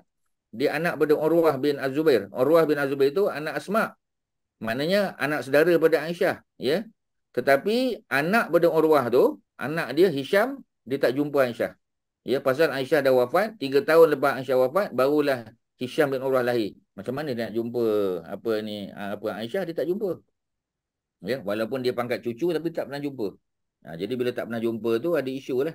Dia pula tak riwayat hadis tu masa di Madinah. Lepas dia hijrah pergi ke Iraq, baru dia riwayat. Itu jadi persoalan tu. Pasal apa masa di Madinah dia tak riwayat? Ya, pasal apa? Tunggu di umur 70. Umur 70 pula dia ada masalah ingatan. Jadi itu yang jadi isu. Itu teknikal lah tuan-tuan. Tapi kita, ya, bukan tuan-tuan punya kerja lah. Ya, itu orang yang menjurus, mengkaji dalam bidang hadis, dalam sirah. Dia lah yang tahu. Ya, macam itulah. Itulah kajian-kajian yang kita buat tuan-tuan ya. Okey, ada apa nak tanya? Tadi Kak Maimunah ada nak tanya tadi. Yang apa tadi clash dengan apa Kak Zainab tadi. Apa Kak Maimunah? Tadi ada soalan tadi. Ya. Saya dah tak ingat dah Ustaz. Tak ingat, tak catat ya. Orang lain silakan, ada apa? Kalau ada. Ustaz, Ya. saya nak tahu yang tadi Ustaz sebut nama Juwairiyah tu, adakah Juwairiyah? Ya. Okey, adakah orang yang sama yang dia menghadap hadis daripada Juwairah yang dia menghadap tangan ke atas menandakan Allah tu memang letaknya di atas lah, di arasy Allah. Ini orang yang sama ke Ustaz? Bukan ya? Okey. Juwairiyah tu memang hamba sahaya, sedangkan Juwairiyah adalah isteri Nabi. Okey. Baik, ya. Jazakallahu khairan Ustaz. Jazakallahu khairan. Orang lain. Ya. Ya, Saya ingat dah. Saya tadi nak tanya, zikir pagi tu adakah sampai duha saja atau boleh sampai zuhur, sebelum zuhur? Pasal kalau konteks Nabi tadi, ya, sebab bila Nabi balik ke rumah daripada masjid, daripada subuh tadi, bila Nabi balik, masa Nabi nak keluar ke masjid, ni konteks je ya. Masa Nabi nak keluar ke masjid, Juwairiyah tu sedang berzikir. Sebab perempuan tak boleh pergi masjid, kan? Jadi lelaki yang pergi. Jadi Nabi pergi ke masjid. Masa Nabi keluar tu, Nabi tengok Juwairiyah sedang berzikir. Bila Nabi balik daripada subuh, maknanya dah waktu duha lah. Ya, dah masuk duha, Nabi tengok Juwairiyah masih berzikir. Dan Nabi kata apa? Ya, Nabi kata, ya, nak tak, ya, hal adulluki, suka tak kalau aku ajarkan kepada kamu satu zikir, ya, 4 kalimah, ya, yang menyamai pahalanya. Dalam satu riwayat sebut, yang menyamai pahalanya. Ya, sebahagian kata yang lebih besar pahalanya. Ya, daripada apa yang kamu baca sejak tadi subuh tadi sampailah ke waktu ini tu. Waktu ini tu waktu yang Nabi balik tu lah.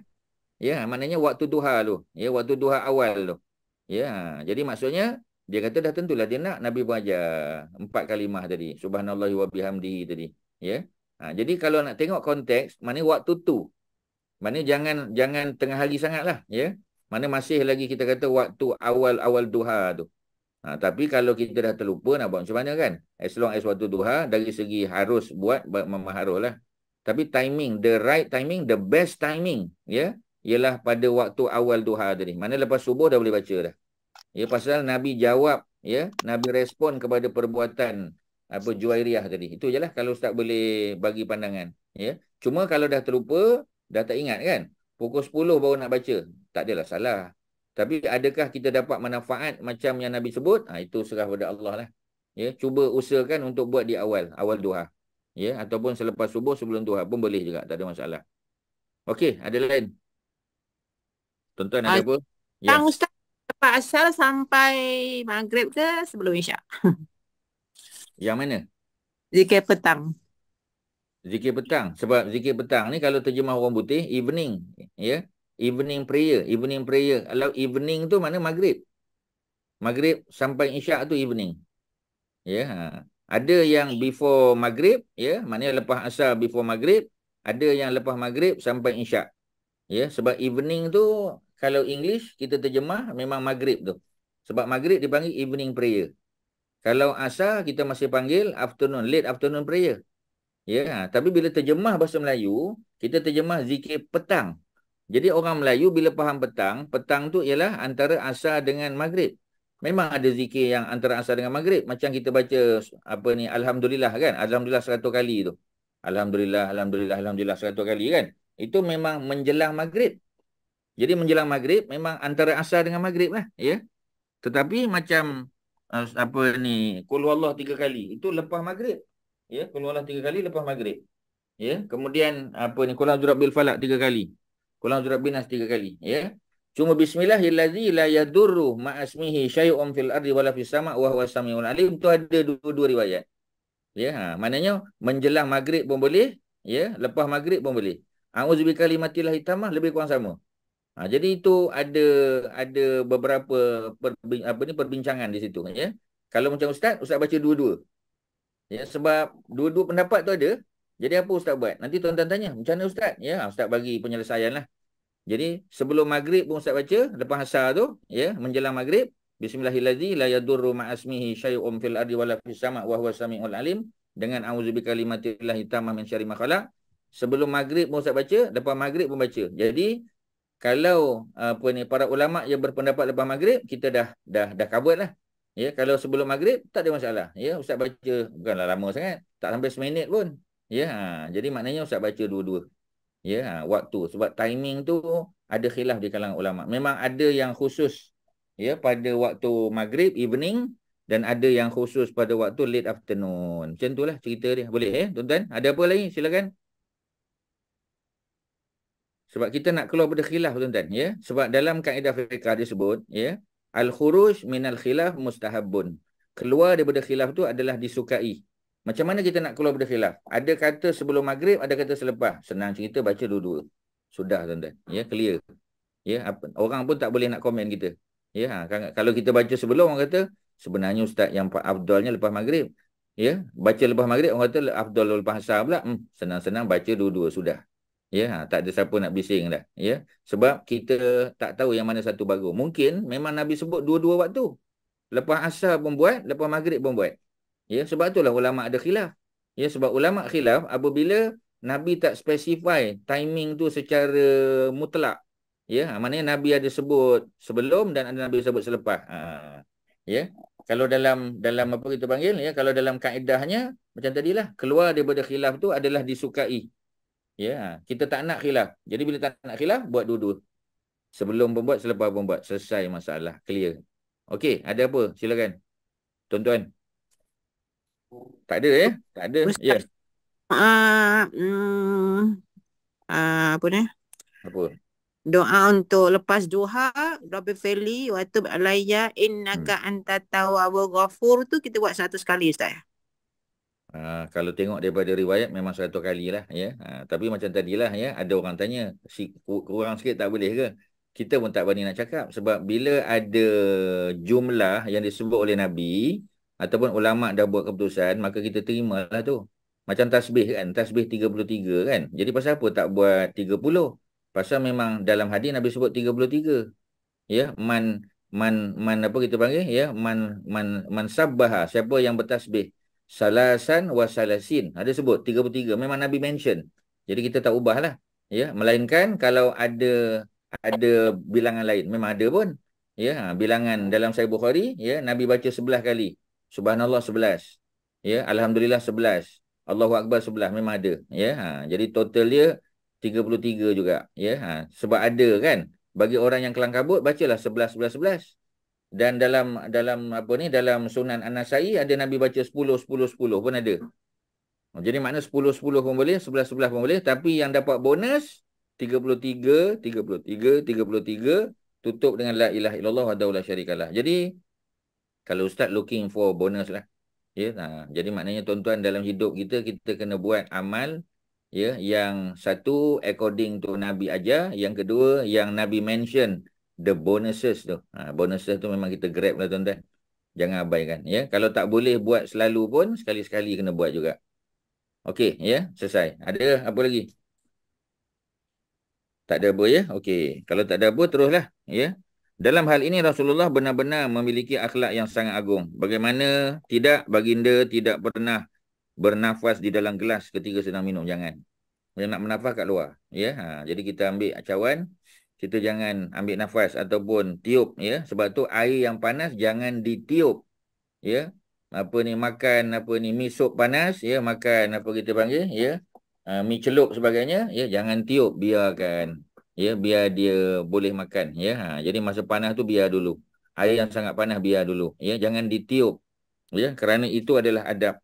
La tatanafas, jangan kamu bernafas. La tatanafas, ya, mana tanafus, ya, maknanya meniup atau bernafas pada makanan atau pada air tak dibenarkan, ya. Maka baginda akan mengangkat gelas terlebih dahulu dari mulutnya. Mana kalau Nabi nak bernafas, Nabi alihkan dulu, ya. Kemudian apa lagi? Kemudian jika ia ingin bernafas, maka hendaklah ia menjauhkan gelas terlebih dahulu dari mulutnya, setelah itu baru bernafas. Nabi tidak suka memakan bawang putih. Bukan tak boleh, boleh, ya. Bawang putih. Bawang putih apa ni? Garlic lah, ya. Bawang merah, ya, basal, dan bawang bakung, tak tahu bawang apa, ya. Ataupun dipanggil bawang perai, tak tahu. Ya, Ustaz tak tahu. Tuan-tuan tahu ke? Bawang perai apa ni? Bawang bakung.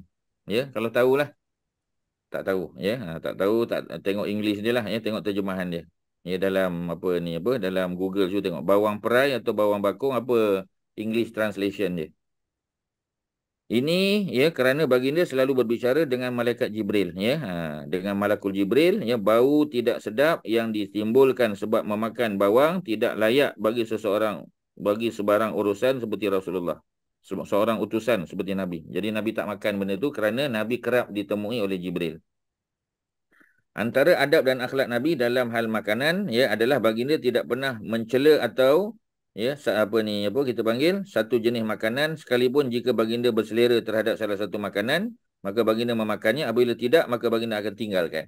Ya, dia tak sentuh. Ya, Nabi tak suka, Nabi tak sentuh. Tapi Nabi tidak mencela, ya.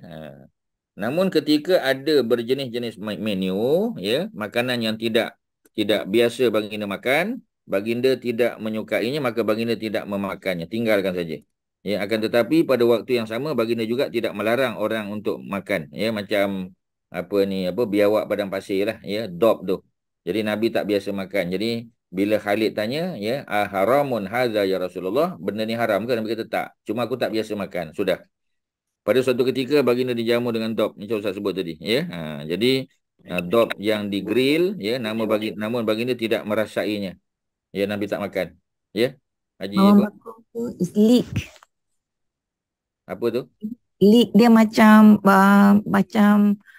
daun bawang, macam kucai, macam tu, macam bukan seleri. Macam dia sejenis, bawah dia bawang warna putih, lepas tu dia ada daun atas dia. Leek ni macam orang buat sup, macam seleri macam tu lah. Dia memang ada bau sikit. Macam mana ejaan dia? L-E-A-K. Tak, L-E-E-K. L-E-E-K, leek. Okey, ya. Jadi itu dipanggil bawang perai tadi, ya? Bawang bakung.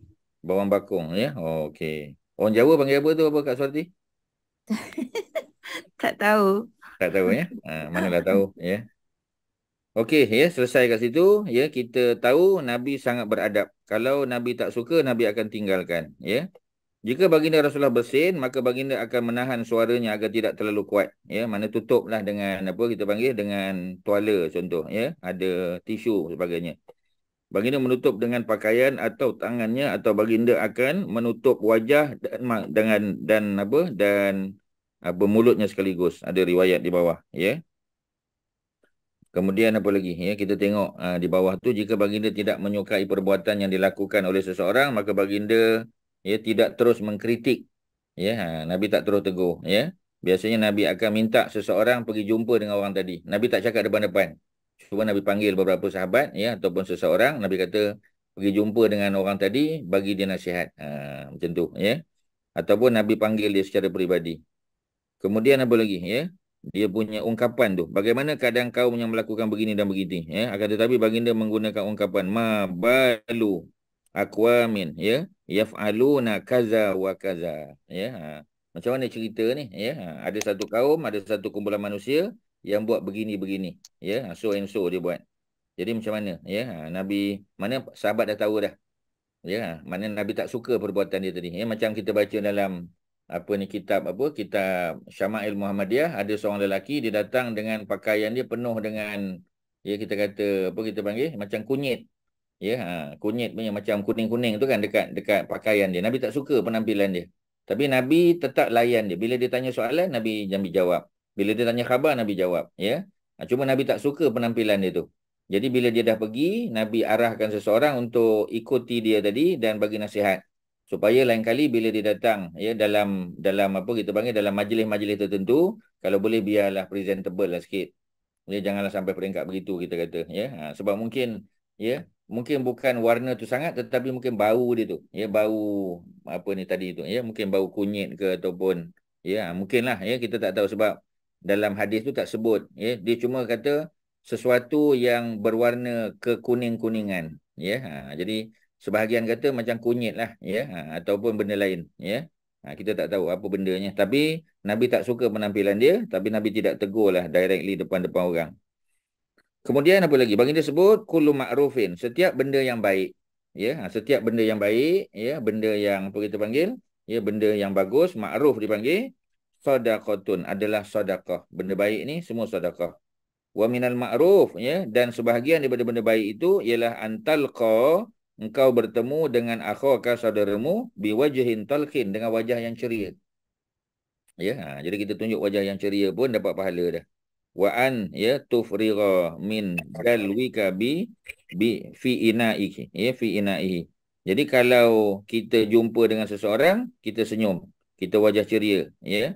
Kemudian dan mengisikan air yang berada di timbamu, ya, ke dalam wadah air milik saudaramu. Jadi kita ada dalwin, ya, dalwika tu maknanya timba yang besar yang kita guna untuk ambil air daripada perigi, ya.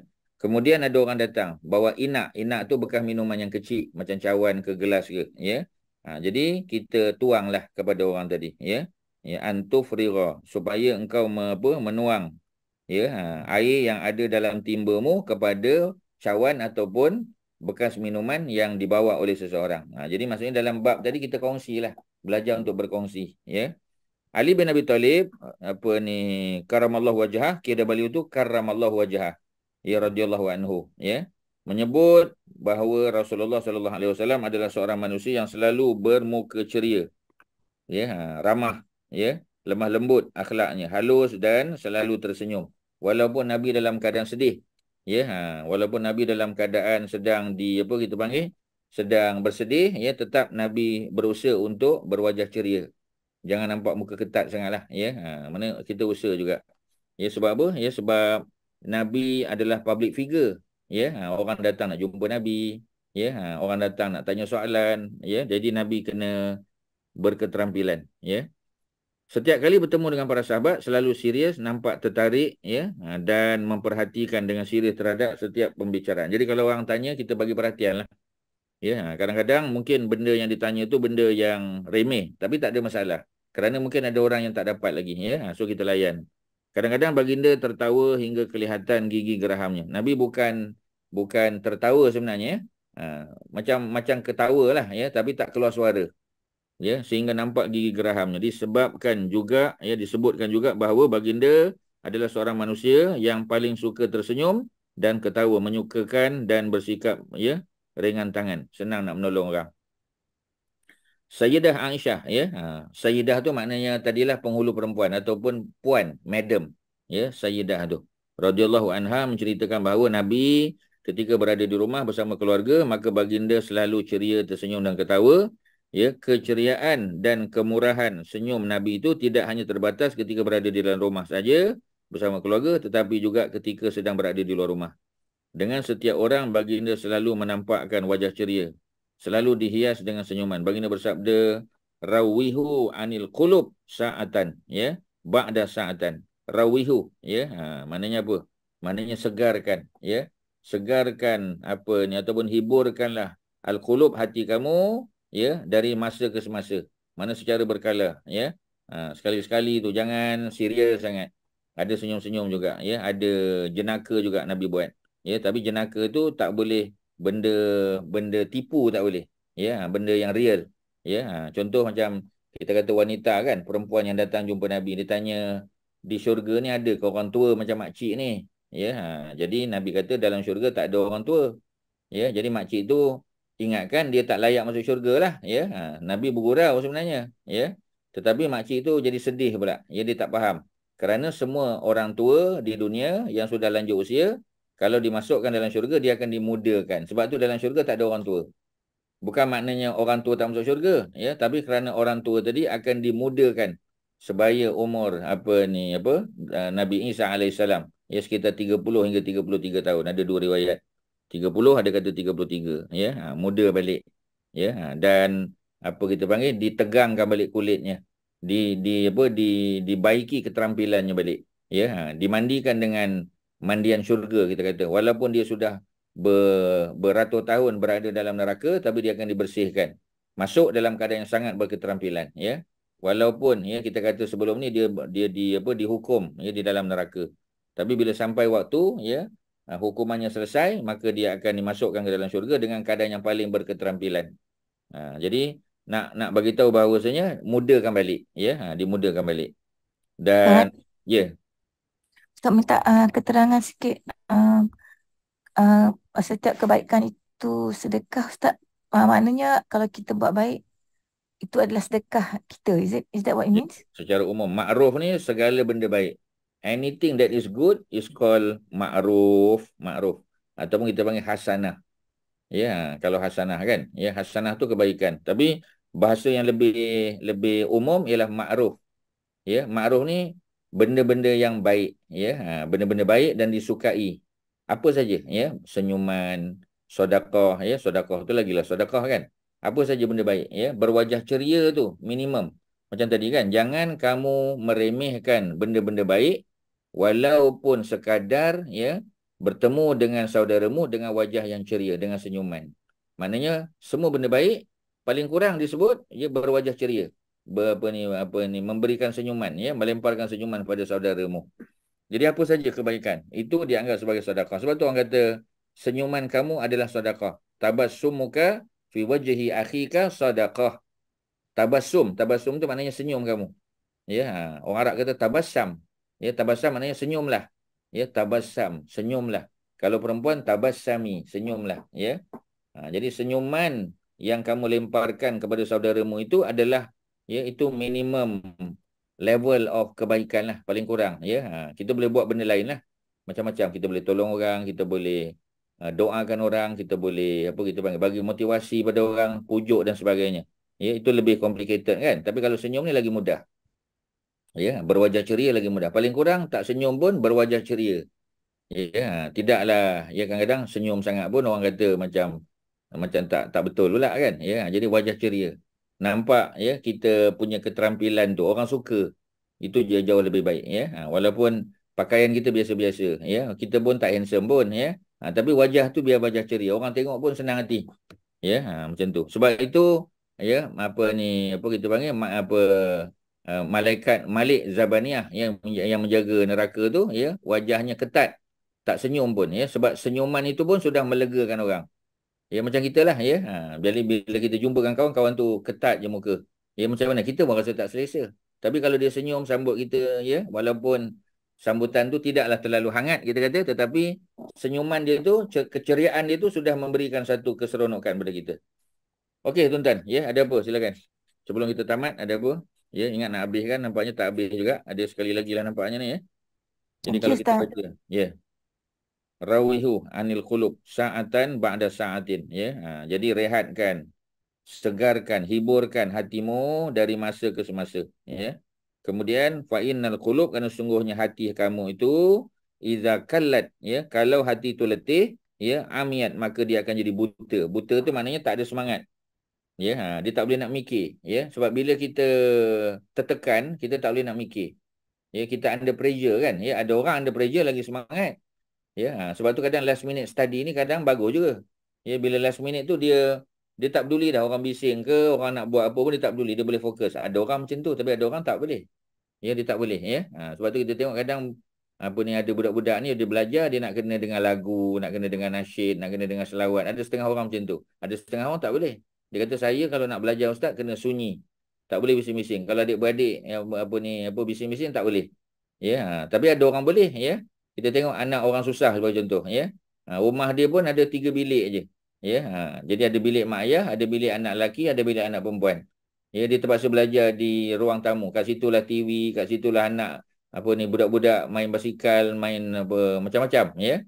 Kalau dia jenis orang yang nak sunyi, tak boleh belajar lah macam tu. Kena belajar keluar lah, pergi tempat lain lah kan. Ya, tapi tak, ya, dia tak peduli. Adik bising ke menangis ke apa, sambil-sambil menangis adik tu dia boleh layan, dia boleh study. Ya, ada orang jenis macam tu. Dia tak peduli environment, dia boleh, ya, dia in control of dia punya diri dia. Ada orang macam tu, ada orang tak boleh. Ya, memang dia nak kena sunyi senyap, ya. Tak boleh lah, ya. Sebab tu ada orang masa prep kan, masa malam, ya. Jadi kalau kita prep kat boarding school, ya, malam tu masa belajar lepas maghrib, ya. Kita kadang-kadang dia main-main je, dia ganggu orang. Ya, orang dah tidur nanti malam barulah, ya, pasang lampu ke apa semua sebarang baru dia belajar seorang. Ada setengah orang macam tu. Masing-masing lah, ya. Kita usaha saja.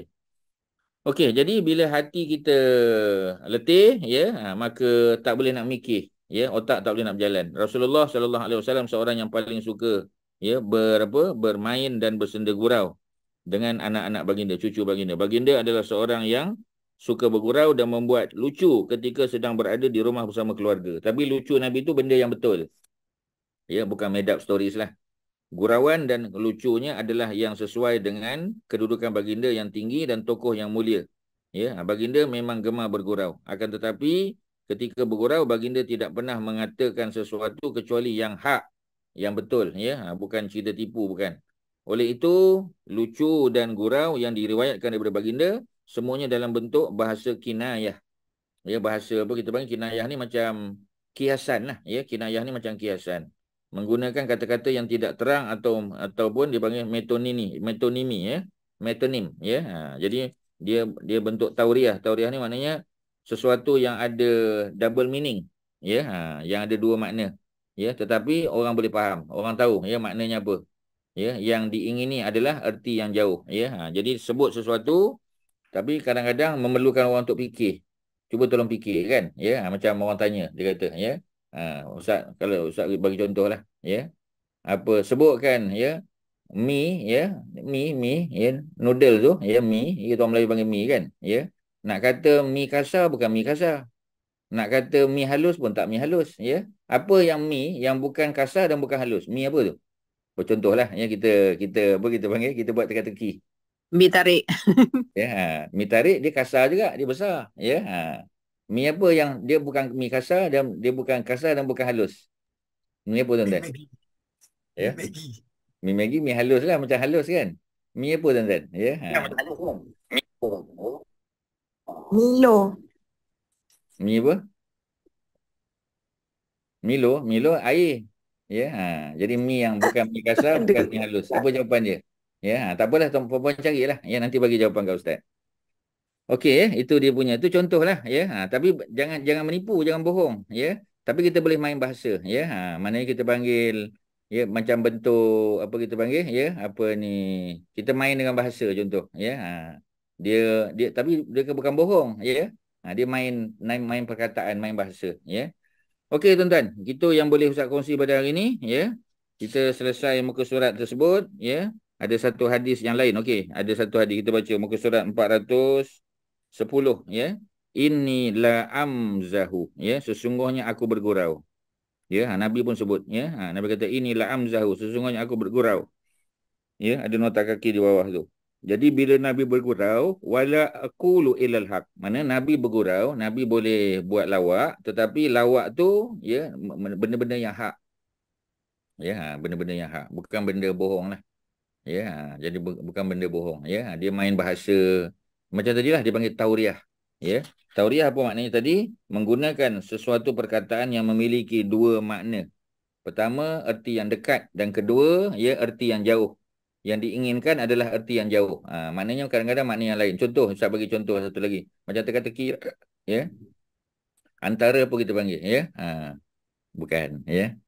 Bukan jawapan dia. Jadi antara apa kita panggil, ya, antara imam, ya, antara imam, kemudian Bilal, ya, dan juga Syiah masjid. Imam, Bilal dan Syiah, ya. Yang mana satu yang paling kejam?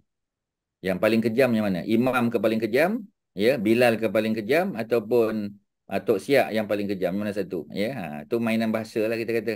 Jadi kalau dengar betul-betul faham, dapatlah jawapan, ya. Antara imam, ya, Imam, Bilal dan juga Pak Siak, Tok Siak kita kata, ya. Yang mana satu paling kejam? Ya, dalam hidup dia mana satu paling kejam? Imam ke paling kejam sebab dia baca panjang ke apa, ya, ataupun Bilal ataupun Siak, yang mana satu? Jadi tu jawapan dia akan datang lah, ya. Cuba carilah jawapan dia. Jadi maknanya benda-benda macam tu, tapi dia bukan bohong, ya, dia bukan bohong, ya, dia mainan bahasa. Kita main bahasa, ya. Jadi macam itulah, ya, macam language game lah kita kata. Okey tuan-tuan, ya, sekadar tu yang boleh Ustaz kongsi, mudah-mudahan ada manfaat, ya.